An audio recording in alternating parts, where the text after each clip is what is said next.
Hola, buen día. Soy Francisco Camacho, cirujano general, y en este segundo módulo de apendicitis aguda revisaremos la anatomía y la fisiología del apéndice, así como la fisiopatología de la apendicitis aguda. Siendo un órgano muy sencillo, el módulo es muy breve, aunque no menos importante que el resto de los temas. Anatomía. El apéndice vermiforme es un divertículo que emerge de la cara posteromedial del ciego, aproximadamente 2.5 centímetros por debajo de la válvula iliocecal.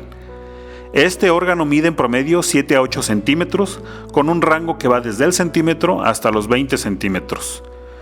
Su base es constante en cuanto a su localización y se ubica en la confluencia de las tenias del colon en el ciego. Sin embargo, la posición del apéndice es altamente variable, más que cualquier otro órgano del cuerpo. Dependiendo de su longitud, el apéndice puede alcanzar cualquier parte del abdomen. Esta variabilidad también se debe a que el apéndice es una de las vísceras con más movilidad.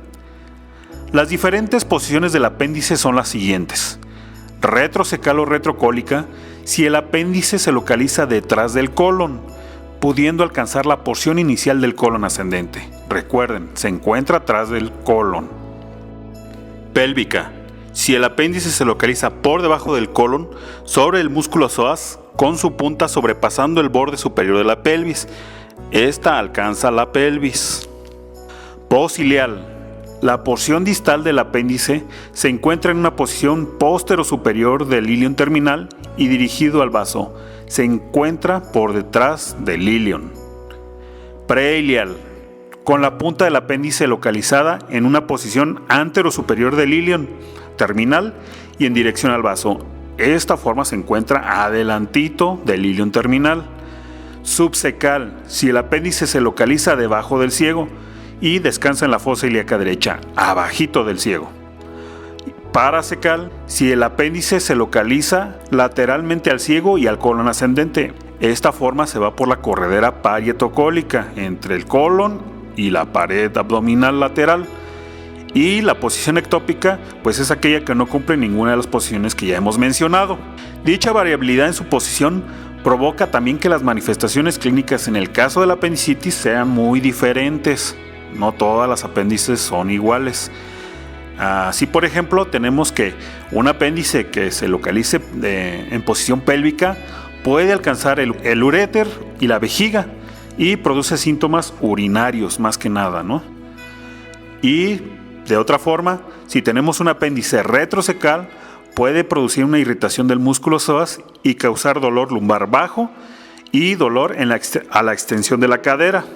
Por último, si un apéndice se localiza en posición periileal, pues va a irritar al ilion terminal y esto puede producir un cuadro de diarrea, la cual puede ser difícil de distinguir de la gastroenteritis aguda. La evolución del apéndice también puede depender de su posición. Es notoria el ejemplo del apéndice retrocecal, la cual sufre una compresión y torsión de sus vasos sanguíneos en forma más temprana, comprometiendo rápidamente su aporte sanguíneo, por lo que este tipo de apéndices evolucionan clínicamente un poco más rápido. En cuanto a la frecuencia, hay un estudio que elaboró de Sousa y revisó la posición de 377 pacientes, encontrando como posición más frecuente a la retrocecal con 43.5% de los casos, seguido de la subcecal con 24.4% y la posilial con 14.3%. En este estudio encontró que la mayoría de las apéndices retrocecales, un 98.8%, se encontraban libres en un pequeño receso retrocecal, como una bolsita, mientras que el resto, que es el mínimo porcentaje, no poseían mesoapéndice y el apéndice se encontraba completamente adherida a la pared posterior del colon.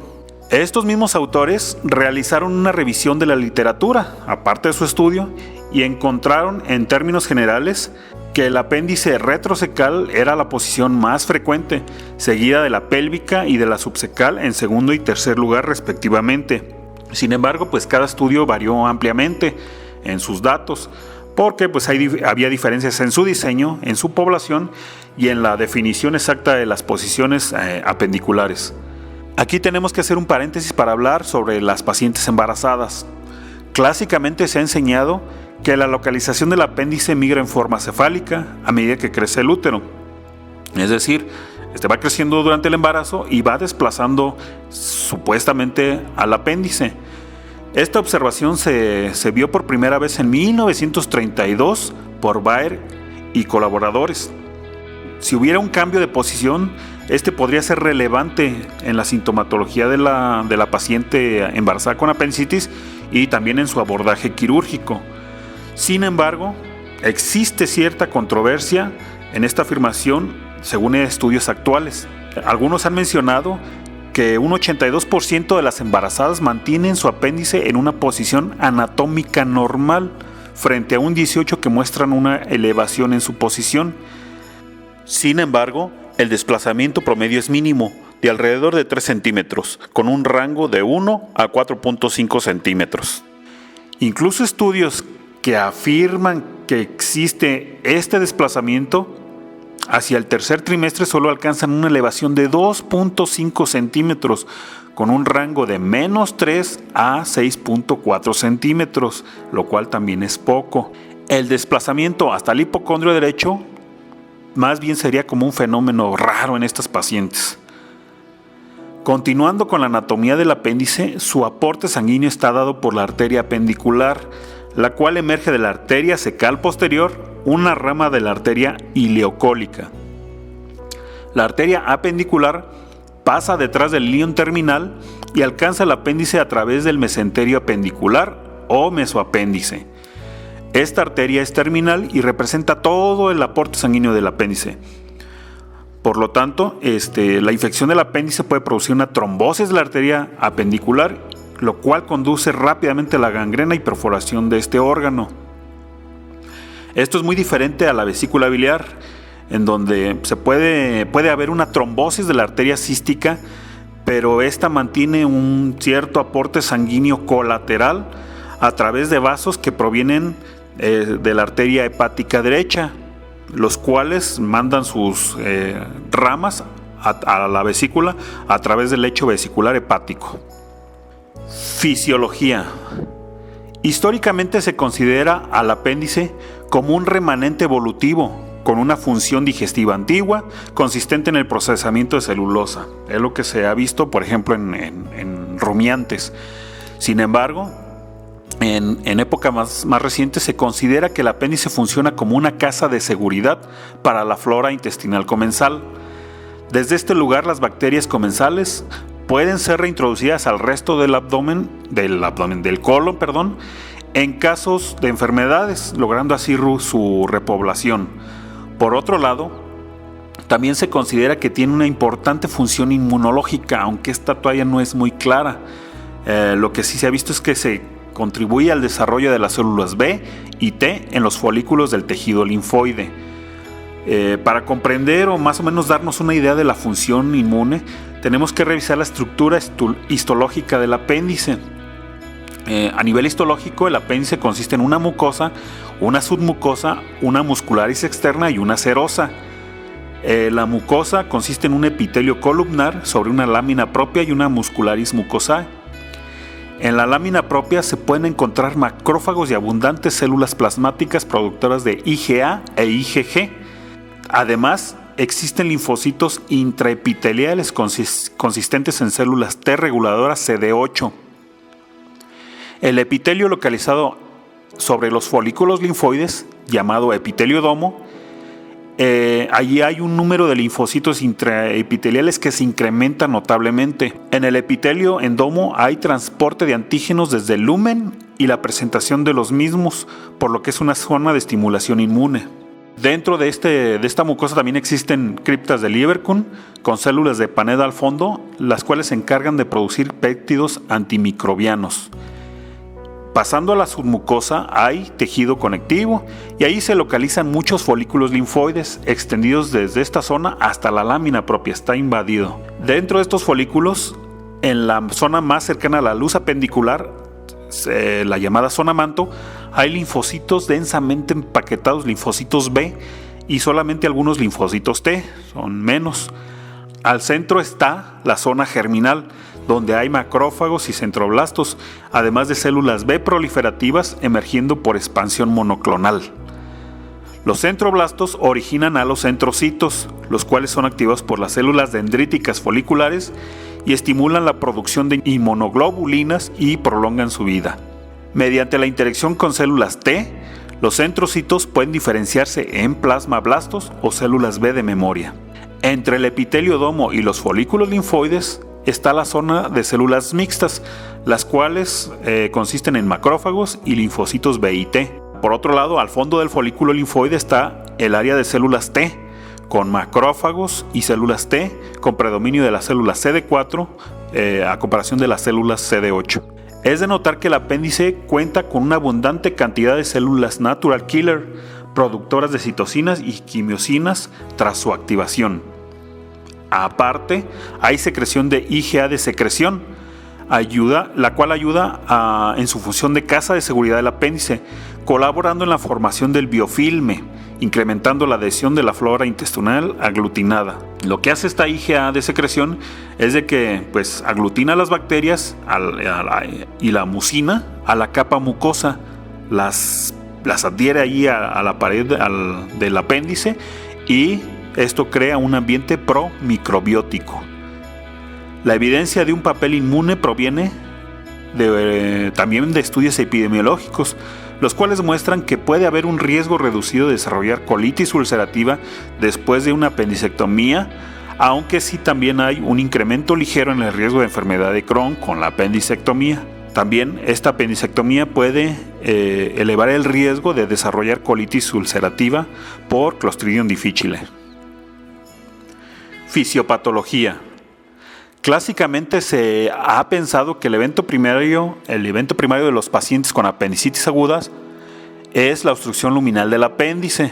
Sin embargo, ya con estudios más recientes se acepta que esto podría ser más una excepción que la causa regular. La obstrucción se puede deber a una variedad de causas, entre las cuales se encuentran los fecalitos, la hiperplasia linfoide, los cuerpos extraños como son los residuos vegetales, las semillas o el medio de contraste a base de bario. Otra causa son los parásitos como los ascaris y los tumores primarios como son los carcinoides, el adenocarcinoma, el sarcoma de Kaposi y los linfomas, y los tumores metastásicos derivados del colon y mama principalmente. La causa más frecuente son los fecalitos, según refiere la literatura clásica, los cuales son producidos por la éstasis fecal. La otra segunda causa más frecuente es la hiperplasia linfoide, y esta predomina más que nada en adolescentes y adultos, ya que en ellos se observan abundantes agregados linfoides, lo que tendría un papel importante y predominante en la obstrucción del apéndice en este grupo etario. Al obstruirse, el apéndice sigue produciendo moco, lo cual conduce a una rápida distensión de este pequeño órgano debido a la pequeña capacidad de su luz, aumentando la presión intraluminal hasta 50-65 milímetros de mercurio. Se sigue incrementando la presión intraluminal lentamente y pronto la presión venosa se excede y se empieza a producir isquemia de la mucosa. Al alcanzar la presión intraluminal de 85 milímetros de mercurio, se produce la trombosis de las vénulas que drenan el apéndice. Sin embargo, el flujo arteriolar, el flujo sanguíneo arterial, se sigue manteniendo, lo cual produce una congestión vascular y edema del apéndice. A estas alturas, el drenaje linfático y venoso se alteran y se produce una mayor isquemia. La mucosa se muestra hipóxica y comienza a ulcerarse, produciendo un compromiso de la barrera mucosa y conduciendo a una invasión de la pared apendicular por las bacterias intraluminales. Estas bacterias son principalmente gram negativas, especialmente E. coli en un 76% de los casos, Enterococcus 30%, Bacteroides 24% y Pseudomonas 20%. La inflamación continúa y se extiende hasta la serosa visceral. Ahí se estimulan las fibras nerviosas aferentes viscerales que viajan y entran a nivel de T8 a T10, lo cual produce el dolor referido epigástrico y periumbilical. Cuando la inflamación todavía se extiende mucho más allá del apéndice, alcanzan el peritoneo parietal y los órganos adyacentes, lo cual empieza a estimular y producir el dolor somático, localizando el dolor a nivel del cuadrante inferior derecho. Si el proceso se sigue, el flujo arterial se compromete, produciendo ya definitivamente infarto, gangrena y perforación del apéndice, usualmente entre las 24 a 35 horas de iniciado el cuadro. La inflamación localizada produce un hilio localizado en el ciego, el cual se encuentra adyacente al apéndice afectada. El hilio progresa al resto del tracto digestivo, produciendo anorexia, náusea y vómito. Actualmente se acepta que existen dos comportamientos de la apendicitis con dos diferentes evoluciones. Básicamente es una forma no complicada y una forma complicada. La forma no complicada consiste en un apéndice inflamada, pero sin gangrena, necrosis o perforación ni absceso alrededor del apéndice. Esta apendicitis teóricamente reversible puede presentar un pequeño flemón o inflamación avanzada, pero sin gangrena o perforación. Esta forma podría requerir cirugía o de forma alternativa, si la inflamación es muy leve, remitir espontáneamente o con terapia antibiótica. La forma complicada es aquella en la cual se perfora o se gangrena o hay una presencia de un absceso periapendicular. En el caso de las apendicitis complicadas, la obstrucción de su lumen podría ser el detonante principal para su desarrollo. Sin embargo, en las apendicitis no complicadas, hasta en un 90% de los casos, no se ha podido demostrar obstrucción en su lumen o un aumento en la presión intraluminal. Por lo tanto, es posible que existan otras etiologías no muy bien conocidas que conduzcan a la inflamación del apéndice, pero sin conducir a su complicación. Esto explicaría los hallazgos de apéndices con adherencias, fibrosis y cicatrices en su pared, consistentes con ataques de apendicitis previos resueltos. Hay diferentes teorías que se han desarrollado para explicar el desarrollo de la apendicitis en obstrucción. A continuación vamos a ver algunas.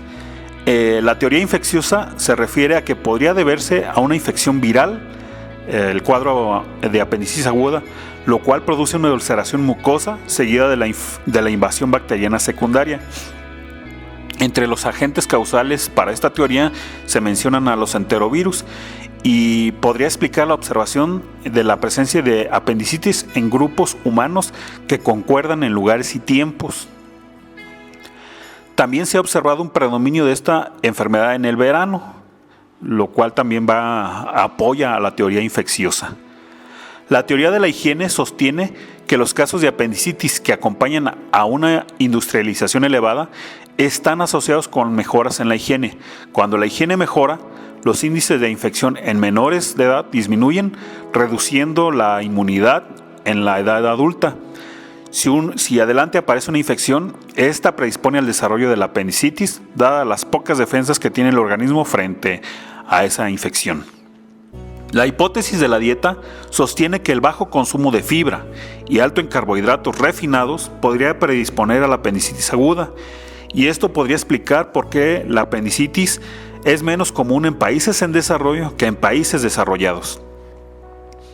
La isquemia es otra posible causa, en donde el cese del aporte sanguíneo del apéndice produce cambios que semejan colitis isquémica.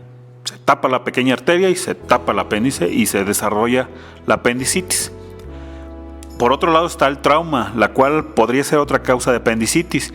Los niños con trauma contuso abdominal han mostrado una mayor probabilidad de padecer apendicitis que la población en general, y esto podría ser debido a la obstrucción luminal por el trauma o el cese del flujo sanguíneo por lesión al mesoapéndice debido a un hematoma o al edema.